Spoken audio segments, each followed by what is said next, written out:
This is Aaron Golub, host of the Blind Ambition podcast.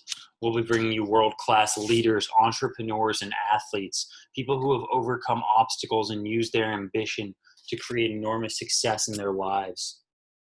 If you enjoy this podcast, if you get anything out of it, the only thing I'll ever ask is that you subscribe, rate, and review. Hope you enjoy.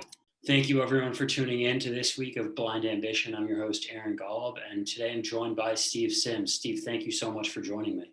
It's a pleasure to be here. Now, you are a very interesting man.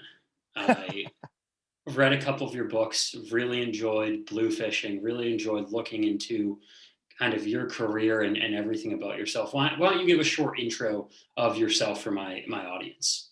Wow. Left school at the age of 15 onto a building site, tried every kind of job to become rich and successful, and failed at a million things before deciding that I was in the wrong room.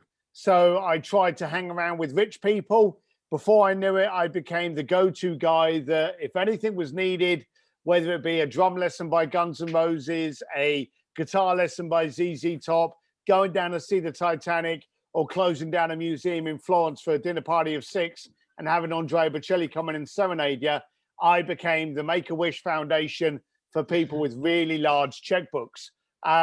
That continued for like 20 plus years, working with the richest people in the planet that most of them you've never heard of. And then I decided to write a book on how a bricklayer from London can be doing this with Elon Musk and the Pope and trying to get you to think differently.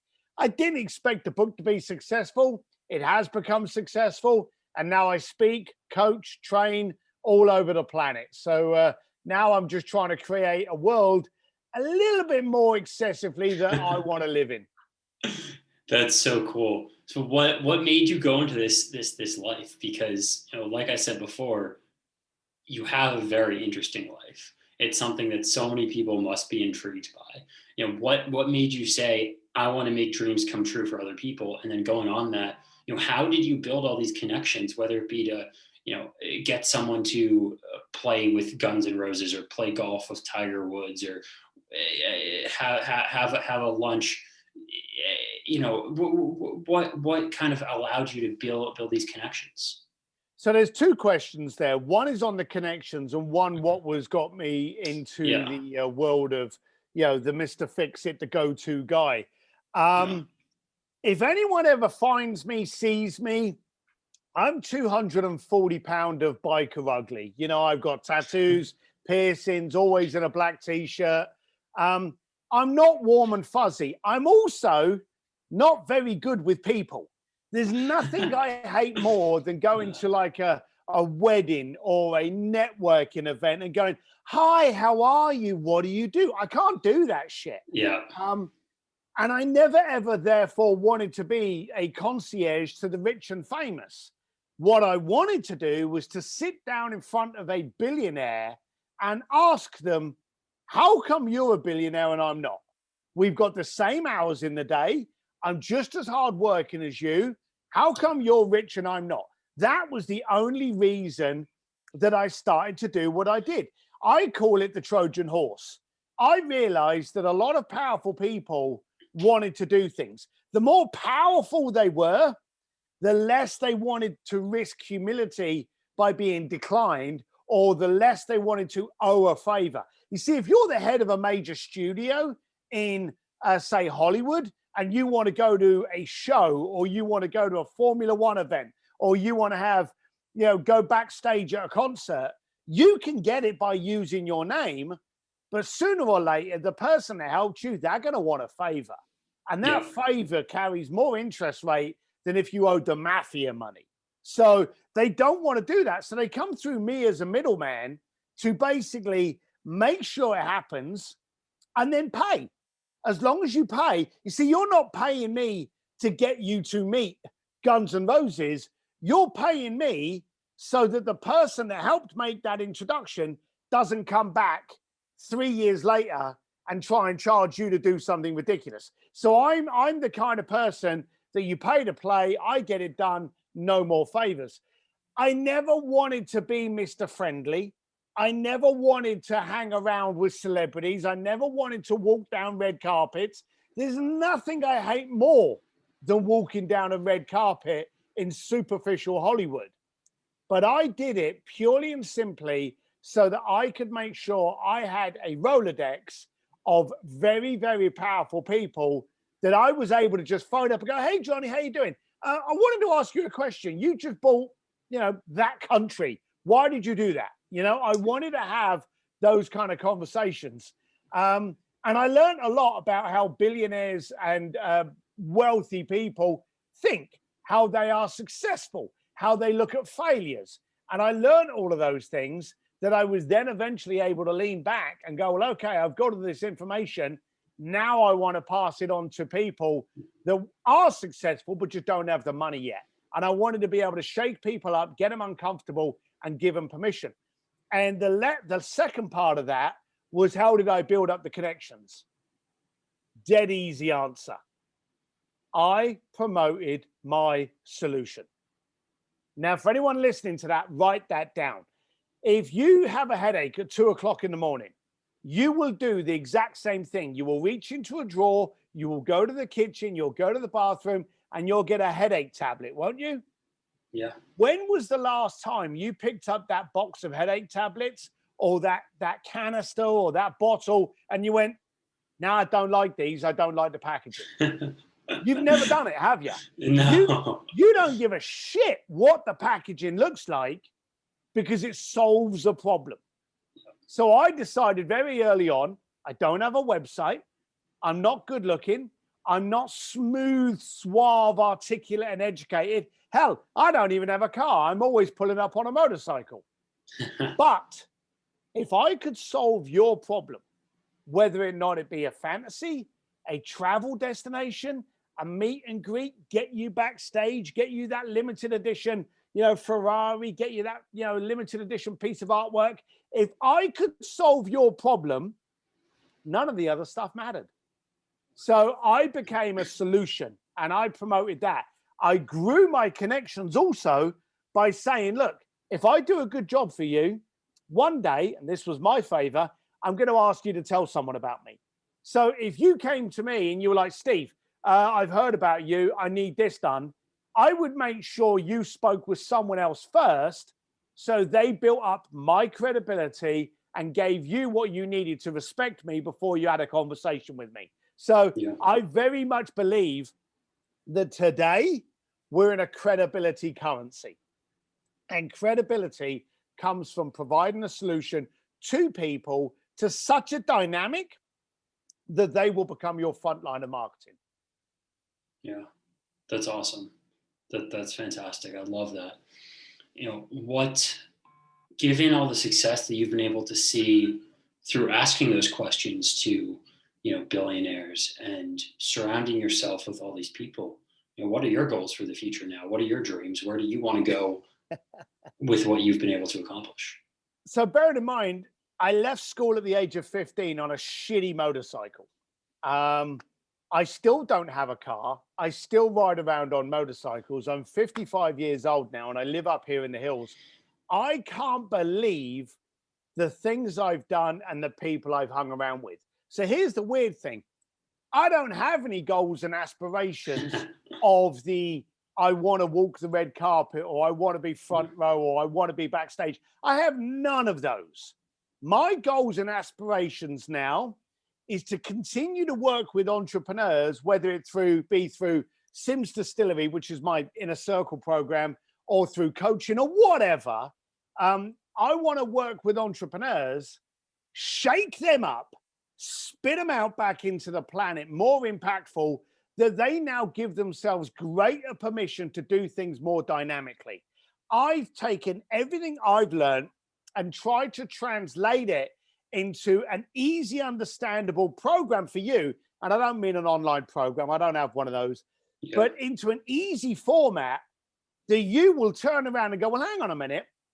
There's an ugly, bald British guy that did this with the Pope and Elon Musk. I'm already out of excuses. That's what I want. I want people to give themselves permission to go for greater, not for what they think they can achieve, not for what they think is close to their goals, but I want you to go for stupid. And I often coin that expression, go for stupid. Go for a goal so ridiculous that people will laugh at you a couple of seconds before they applaud you for achieving it. That's fantastic. What advice would you give for someone who's a young entrepreneur or looking to achieve their goals and dreams? Maybe it's someone who can't afford to pay you to handle it for them, but someone who's looking to accomplish something. What advice would you give them? And that's a perfect statement. And not everyone can afford me, and I'm not expecting everyone to afford me, but I am expecting everyone to do things. Stop being smart. Stop thinking and start doing. A good friend of mine, Jay Abraham, once said to me that I have a greater ICANN than an IQ. You see, when someone's got a concept for a business, there are two types of people. There are the one that says, oh, I'm going to go outside and see if I can sell one of those. Or they'll go online, or they'll go to a store and find out if they can sell it to the store. They will start to action the business plan. And then you'll get the other kind of person that will sit down with their laptop and build out a 60-page, prognosis and synopsis and all these other big words that I can't spell. And they will plan the perfect structure of what this business will look like. And while they're planning it, you've just got educated on 10 ways that it won't work and 2 that it will. Now, you see, bearing in mind, you can fail 1,000,000 times, but you've only got to get it right once. And then all the failures are nothing more than education. You see, Elon Musk failed on getting a reusable space vessel and getting those fuel kits to land appropriately on the floating dock. He failed hundreds of times, but he only had to get it right once. And now it's never failed again. So the bottom line of it is, I want people to stop thinking, just start doing. If you're thinking of starting a new business, go online and write on your Facebook page, who has this problem that I could be the solution to? Yeah. Also, go online, and if you want to open up a new company, this is a classic mistake. If you want to open up a company and it specializes on, I don't know, 3-legged dog grooming, okay? Google 3-legged dog grooming. And if there's no company out there doing it, do not think you're unique, but realize there's no marketplace for it. Okay? So if you go out there and you find out there's hundreds of companies selling 3-legged dog grooming, now you know there's a marketplace for it. If you think about your high street, how many coffee shops are in that high street? How many Mexican restaurants like Sharky's and Chipotle? How many burger joints are in that market?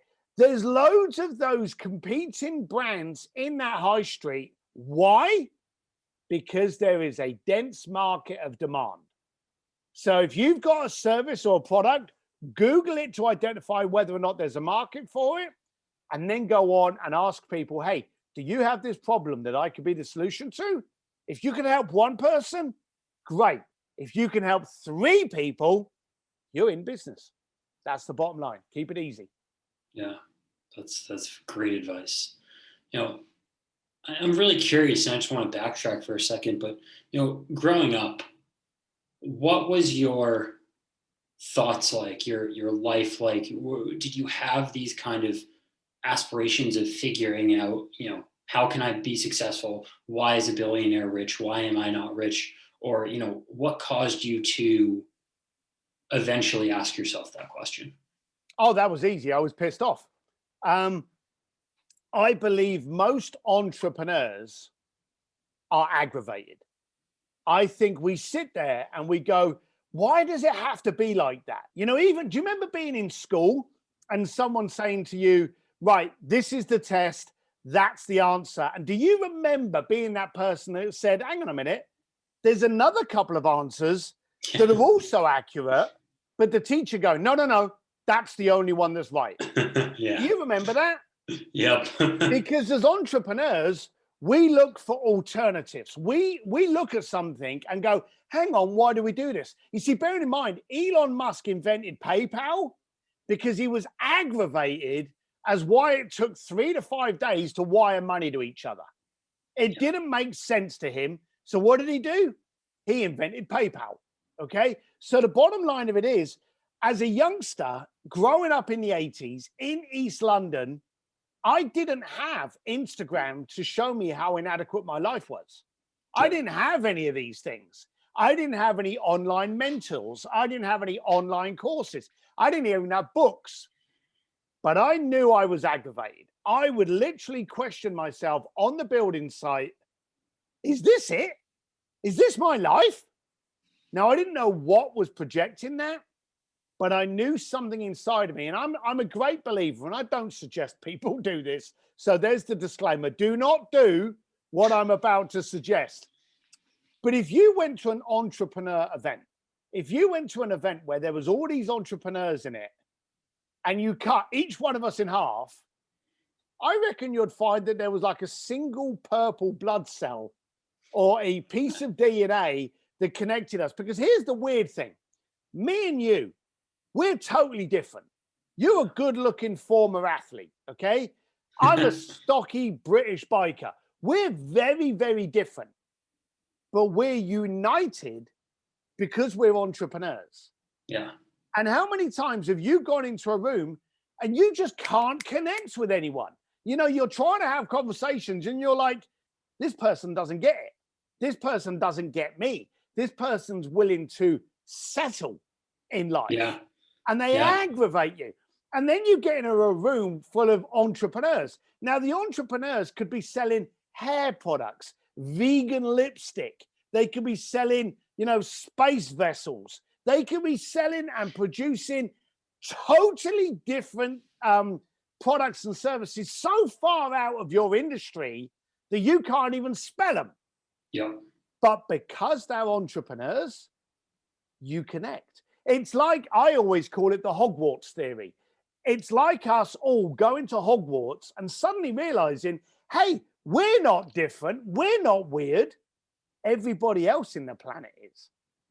And that's what I think. So I think as an entrepreneur, I think we all share the same DNA or blood cell. And I think bottom line of it is we get to a level where we're just pissed off and we need to make something happen. I love that. I love that. That's phenomenal. You know, if you were to give someone, you know, one last piece of advice, you know, say someone has 2 minutes with you, they've run into you at a restaurant or a coffee shop, you know, what is that piece of advice that you would give them? Do it. And it sounds very, very boring, but do it. Stop thinking. If you've got an idea or a concept, start making steps, build up momentum. If you want to do something with the Pope, then contact someone in Italy. Pointless contacting someone in Idaho. Start focusing closer to the task. If you want to build a company, a brand, start telling people about it. Start getting momentum. Do not plan it. Here's a deal for anybody listening. I will give you $1 million. Okay, I will give, publicly recording this now, and you're hearing it now. I will give you $1 million if you can show me a business plan from 2019 that says that we're going to launch well, we're going to have record sales by Christmas, we're going to do really well until March the 30th, when a pandemic's going to hit the planet, and we're all fucked for the year. If you can show me a business plan that says that, I'll give you $1 million, because a business plan is not a plan. It's a suggestion. It's an idea. It's a concept.